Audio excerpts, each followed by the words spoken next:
Everyone here is in business, and there's a problem that all businesses have. We're in the most competitive environment we've ever been in. We went from, 500 million people being online to a couple billion people being online, and in the next 4 years, they're saying we're gonna have 3 billion more online. That means this entire world is a bigger market. If you're the person that adds more value, it also means you're gonna have more competitors than you've ever seen in your life. How many think the economic world that we're in today is gonna stay the way it is? Raise your hand.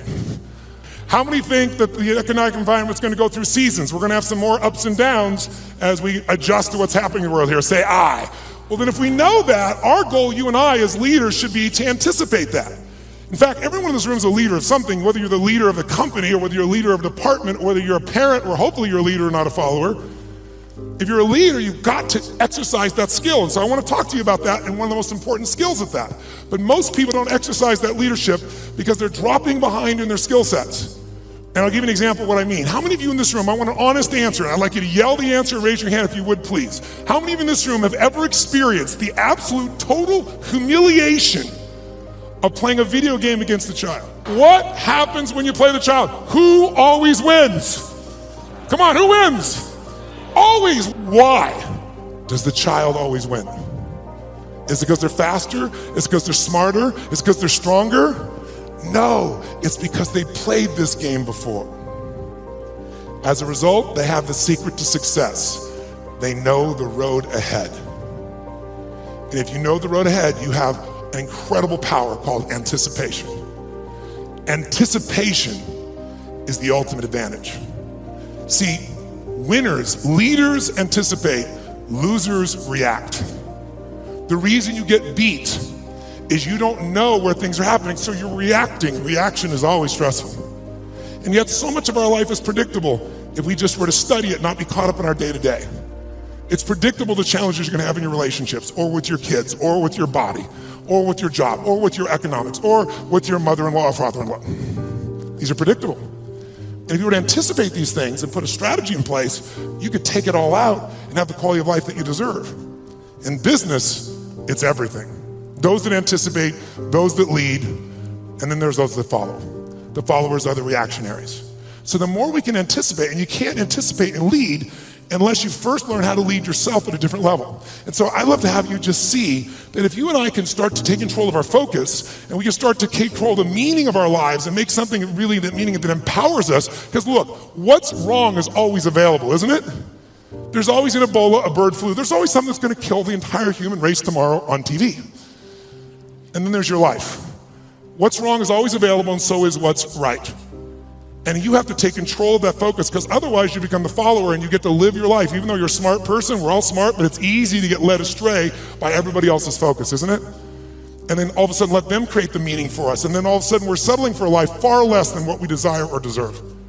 So my approach is really simple.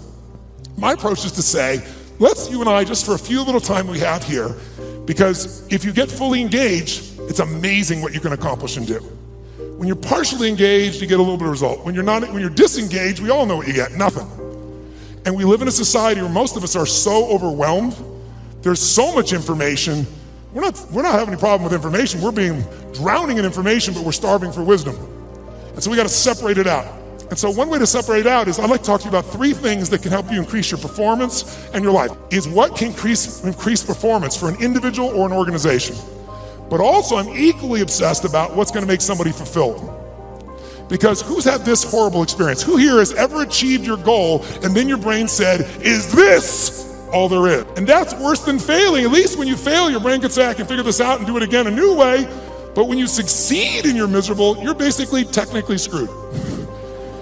So what I want to make sure that you and I do is we set ourselves up to be able to win. So there's 3 things I'd like to walk you through. 1, I'd like to walk you through how to the competitive edge that's going to get you both the performance you want at the highest level and also the fulfillment you want.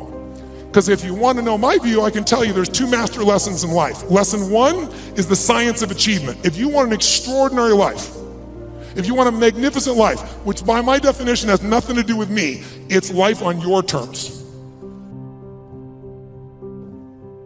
What are your thoughts around courage? How do people get the courage to play the long game? It's not the long game, it's the infinite game. Because a long game could be 5 years, right? True. Yeah, this is forever.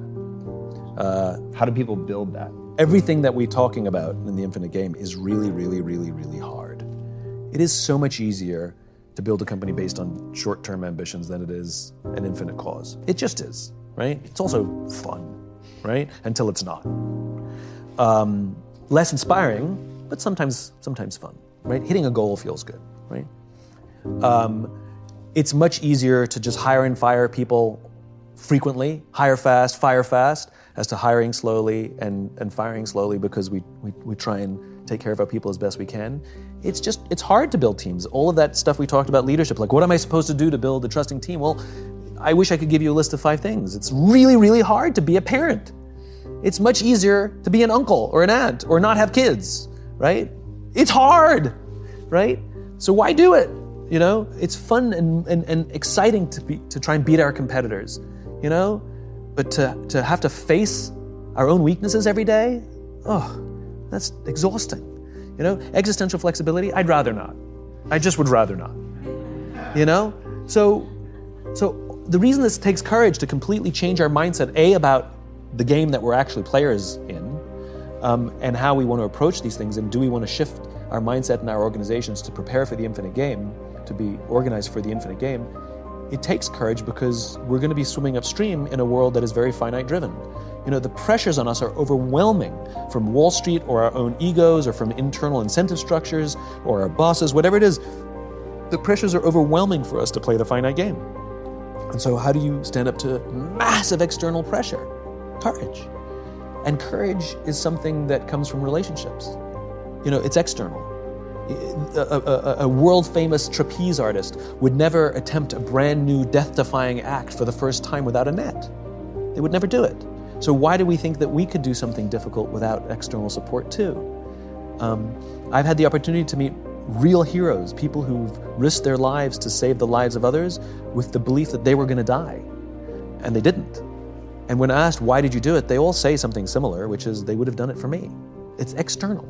And so we have to take the time to foster and take care of people around us, to nurture our relationships, because when we're going to be doing something difficult, when we're going to be swimming upstream, when we're going to be innovating and doing something different, there are days we're going to doubt ourselves.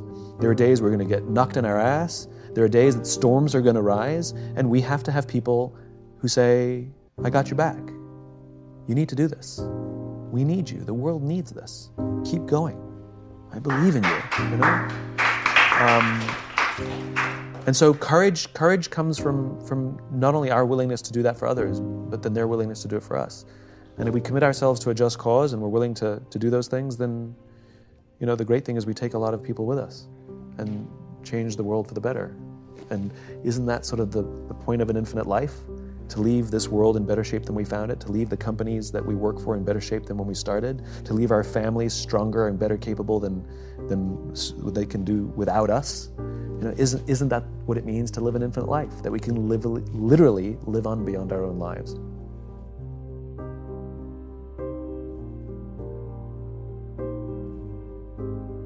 Succeed in life. You know, there's 3 things there: vision, consistency, and hard work. You gotta know where you're going. You gotta believe that you can get there.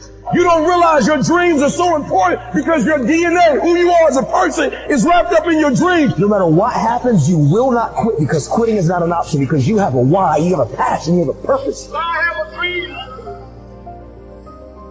Your DNA is in your dream. To change the story that you've written in your head for the last 2-3 decades. And I think it's universal.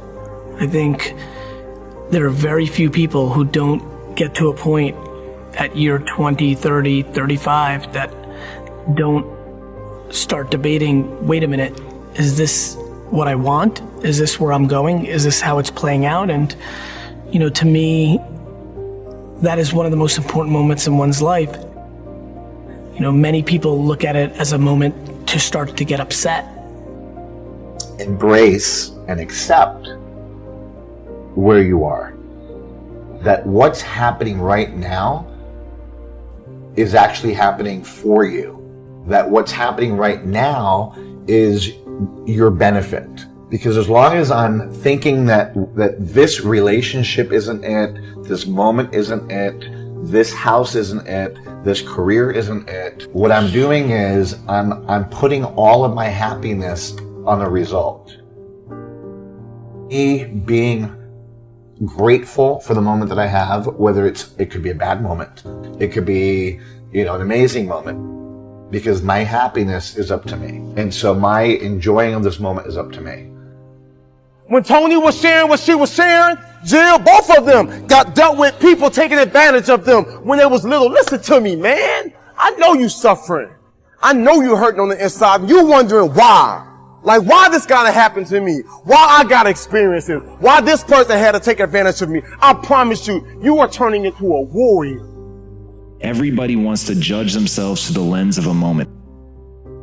They want to be cool right now, today. And they're asking themselves, what's the least I need to do to feel cool? What's the least I need to do to be successful?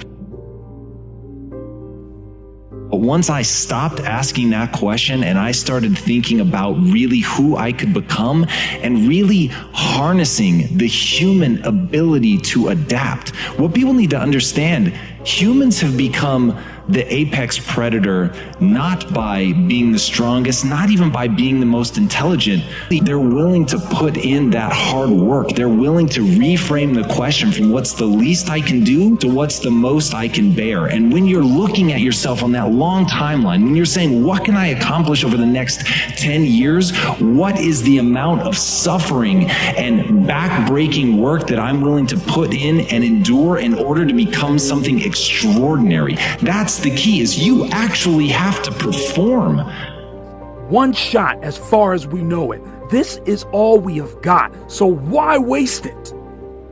You want to leave a mark. You want to leave a legacy. You want your name to continue on the lips of others for years to come. You want to clock your card in proud of what you achieved, happy with the decisions you made, and with the knowledge that you left the earth in a better way than you found it. For those that want to go to the next level in life, I'm going to lay out 3 things for you today. And if you align every thought, every word you speak, and every action you take with these 3,